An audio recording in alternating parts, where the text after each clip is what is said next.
Bonjour, bienvenue dans le cours de mécanique quantique. Nous allons maintenant tirer les conséquences de ce que nous avons vu avec l'expérience de Young avec les électrons.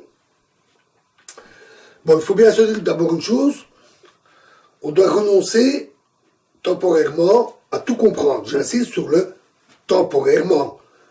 Nous continuerons à progresser et à améliorer notre compréhension. Mais clairement, on a affaire à quelque chose de fort exotique, des particules qui se comportent comme des ondes, comme des corpuscules. Ce n'est pas avec juste une petite expérience, un peu de formalisme, qu'on va tout comprendre du premier coup. On sera obligé d'y aller pas à pas. De plus, il est clair que la réponse à certaines questions n'est pas possible ou pas évidente. Par exemple, dans l'expérience de Young, par quelle fente passe l'électron? Si on l'observe, on voit par où il passe. Et il passe toujours par une fente bien précise. Parfois l'une, parfois l'autre, mais toujours une fente bien précise. Il serait étonnant qu'il soit en train de passer par les deux fentes et que parce qu'on observe un endroit, bouf, tout se ramène à une seule fente. Peut-être que oui, mais comment le savoir? En fait, si on n'observe pas, on ne peut pas répondre. Comment savoir par où il est passé si on n'a pas d'informations là-dessus? Pire, il a un comportement ondulatoire. Quand on ne l'observe pas, il se comporte comme une onde qui passerait par les deux fentes. Donc, probablement que la question par où passe l'électron n'a même pas de sens. Si on ne l'observe pas, la question n'a pas de sens. C'est assez frustrant, parce que dans notre monde classique, notre monde, la vie au quotidien, on a l'habitude que les choses se passent même si on ne les observe pas. Vous laissez tomber une pomme, vous la regardez, elle tombe. Vous laissez tomber la pomme, vous ne la regardez pas, elle tombe quand même. Il n'y a pas besoin de regarder pour le savoir. Il semblerait que dans le monde quantique, ça soit un petit peu plus vicieux que ça. Mais on voudrait même que si on n'observe pas, il se passe quelque chose que l'on puisse décrire. Donc, ces difficultés sont frustrantes, ça c'est vrai. Mais il faut bien se rendre à l'évidence, quand on fait des expériences, tout ce qu'on a pour les comprendre, ce sont les résultats. On n'a rien d'autre. On n'a pas de message magique, divin, qui vient nous dire, c'est comme ça. Tout ce qu'on a, ce sont des résultats. Et les résultats, ce sont les observations des fentes, lorsqu'on les fait, et les impacts sur la cible. On n'a rien d'autre. Ça, c'est la différence entre le réalisme et le positivisme, des attitudes philosophiques. Le réalisme dit, il existe une réalité qui est indépendante de nous et de nos observations. Le positivisme dit, tout ce que nous avons, ce sont les résultats observés, mesurés, et nous ne pouvons raisonner que là-dessus. Ça n'a jamais été un réel problème en science, sauf avec l'arrivée de la mécanique quantique. À ce moment-là, ces deux attitudes se sont percutées. Un bon exemple est la conférence de Solvay qui eut lieu peu après la naissance de la mécanique quantique. Alors pas le modèle de Bohr, mais ce que nous avons vu, ce que nous voyons ici. Bohr est intervenu dans cette élaboration en l'interprétant, en analysant, et il a adopté cette attitude strictement positiviste. Einstein, qui participait aussi à cette conférence célèbre, lui a adopté une attitude réaliste. Et l'essentiel de la conférence s'est passé avec une dispute entre les deux. Aucun des deux n'était d'accord, chacun tenait sur ses positions. Ça a donné lieu à quelques remarques célèbres, on peut même dire des remarques savoureuses. Sur le côté aléatoire, Einstein a dit « Dieu ne joue pas au dé avec l'univers ». Bohr lui a répondu « Qui êtes-vous, Einstein, pour dire à Dieu ce qu'il doit faire ?» C'est amusant. Et concernant ce positivisme, sur le problème d'observer, de ne pas observer, Einstein est célèbre pour avoir dit « Croyez-vous que la Lune n'est pas là lorsque personne ne l'observe ?»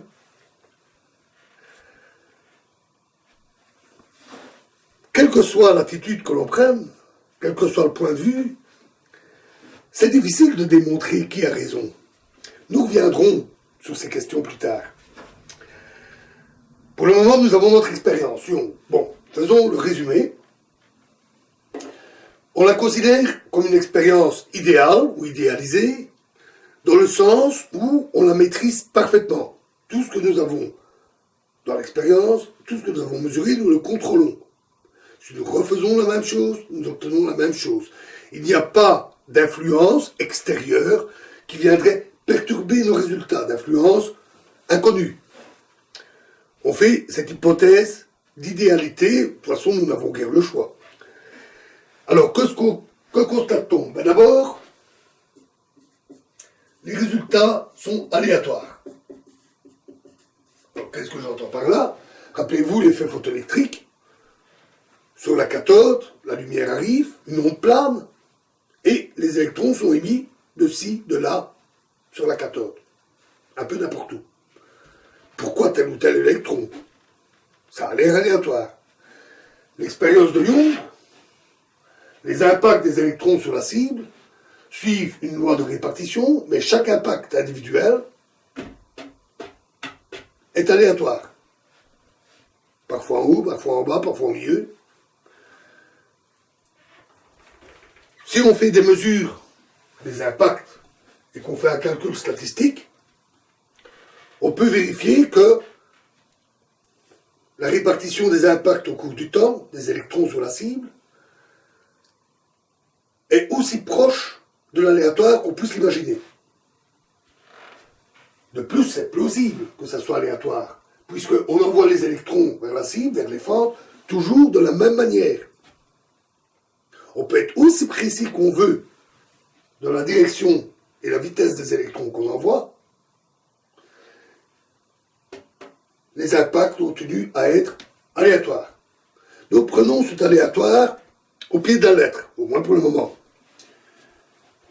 Pour qu'un événement se produise, il y a donc une certaine probabilité P, auquel on associe un nombre complexe. Nous avions vu ce que ça signifiait, noté souvent phi ou psi. Elle est notée amplitude, que l'événement se produise. On dit parfois aussi amplitude de probabilité. Et la probabilité est donnée par le carré du module que nous avions vu. Je vous avais dit, on n'a pas besoin de plus, à part de faire des additions. Alors pourquoi passer par ça? Ça, c'est la deuxième règle, nous le dit tout de suite. Si l'événement peut se produire de deux manières, par deux voies différentes, c'est le cas de notre expérience de Young, l'électron percute la cible, il peut être revenu par deux chemins différents, il y a deux fentes. L'amplitude pour percuter la cible en passant par une fente est phi1, et en passant par l'autre fente est phi2. Et donc la probabilité que l'impact se produise, c'est le module de phi1 plus phi2 au carré. On fait la somme des amplitudes. Rappelez-vous, je vous avais dit, c'est une méthode pratique pour représenter les ondes. On utilise des nombres complexes, et l'intensité de l'onde sur la cible est donnée par le carré du module. Ici, on dit, puisque ce sont des impacts isolés, ça donne la probabilité. Et avec un grand nombre d'impacts, la loi des grands nombres nous garantit qu'on obtiendra le même résultat qu'avec une onde qui serait uniformément répartie. La loi des grands nombres dit que si la probabilité suit une courbe en cloche, par exemple, et que j'envoie des milliers, des millions ou des milliards d'impacts au hasard, les impacts vont se répartir avec une densité qui aura une courbe en cloche.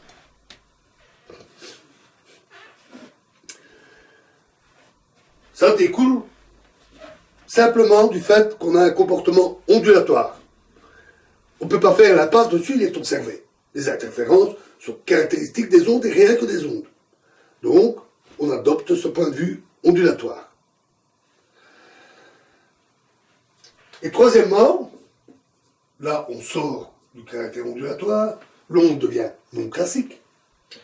Si on observe par où passe l'électron, on a une certaine probabilité P1 de le voir passer par la fente de gauche et une certaine probabilité P2 de le voir passer par la fente de droite. Et la probabilité totale, en allant percuter un point précis sur la cible, bien sûr, c'est P1 plus P2. On ne fait plus la somme des amplitudes. Pourquoi? Parce que cette fois-ci, il n'y a plus d'interférence. On l'a observé. Et c'est logique. On sait par où il passe l'électron. Une fois qu'on l'a vu passer par une fente, c'est une certitude. Il est passé par là et rien que par là. Donc on ne doit pas faire des sommes bizarres de nombres complexes. On a une certaine probabilité que cette observation se fasse, et la probabilité totale est la somme des deux, c'est tout. On a une chance sur deux de le voir passer par là, une chance sur deux de le voir passer par là, donc 100% de chance de le voir passer par un des deux.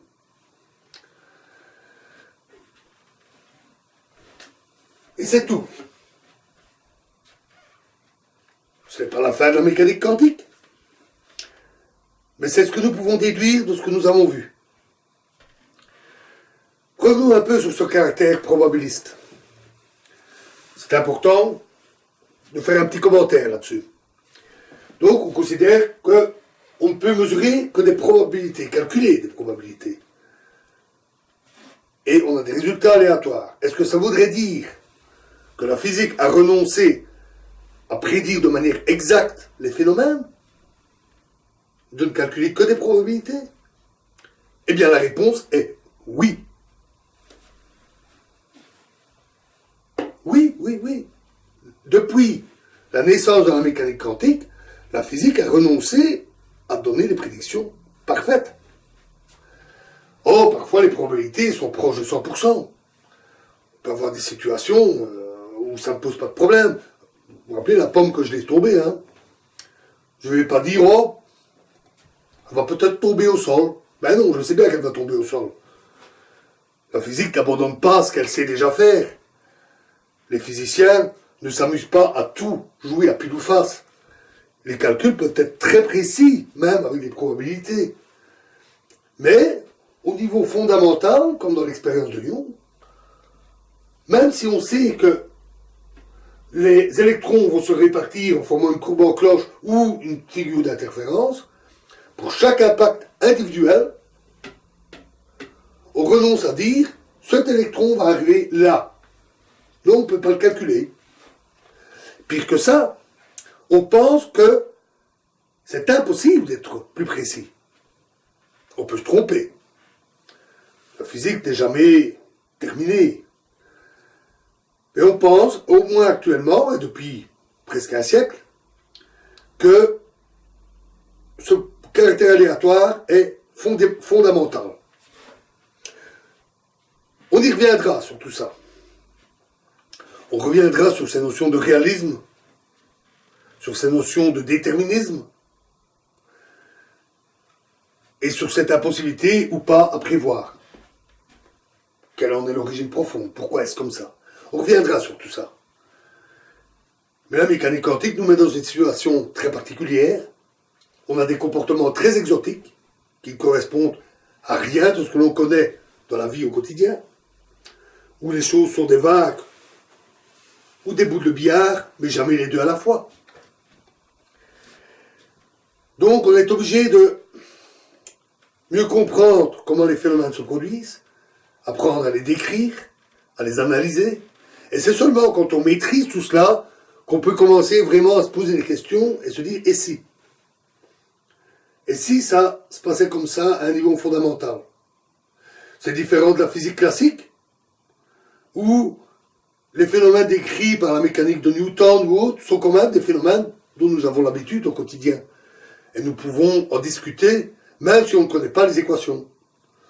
La mécanique quantique est différente, parce qu'elle s'attaque à un monde qui n'est pas le nôtre, le monde quantique. Donc il faut y aller par étapes et dans le bon ordre. Ce genre de choses rappelle certains propos de Richard Feynman. Alors qui est Richard Feynman? Ben, sans doute un des plus grands physiciens du XXe siècle. Avec d'autres, comme Einstein, bien entendu, ou Bohr. Mais sans doute un très grand physicien. Et il est célèbre pour certaines de ses citations. Par exemple, sa citation, que je traduis évidemment, c'est « Tais-toi et calcule ». Sous-entendu, n'essaye pas de savoir si c'est des ondes décomposées ou n'importe quoi. Tu as des équations, fais tes calculs, tu trouveras les solutions. Ou celle qui dit « Celui qui dit avoir compris la mécanique quantique se trompe ». Bon, c'est des citations un peu sorties de leur contexte. Hein. On leur fait dire ce qu'on veut à des citations sorties de leur contexte. J'aime pas trop quand on sort « Oui, mais Richard Feynman a dit que… » Bon, il y a le contexte. Hein. En fait, ce que dit Feynman, c'est jamais que ce qu'on vient d'expliquer ici. On fait ce qu'on peut, avec ce qu'on a. Et il est vrai qu'à l'époque, on n'avait pas grand-chose d'autre, avec quelques petits trucs qui étaient déjà apparus, mais pour l'essentiel, on avait l'interprétation de Bohr, ultra-positiviste, pas grand-chose d'autre.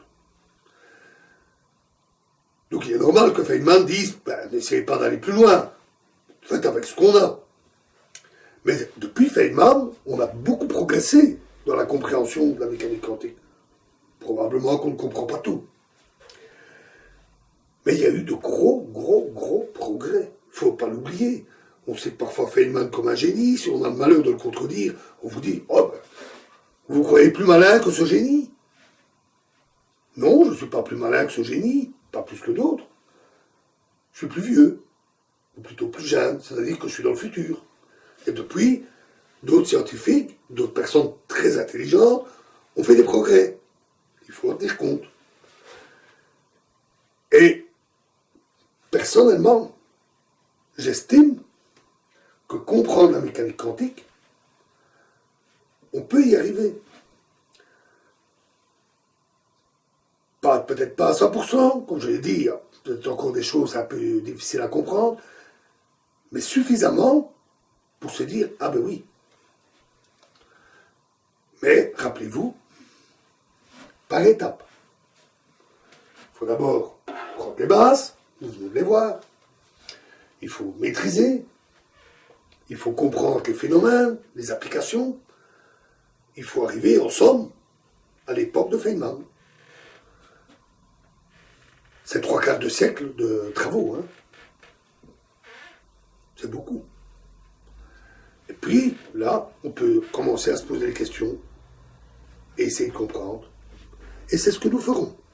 Je vous remercie.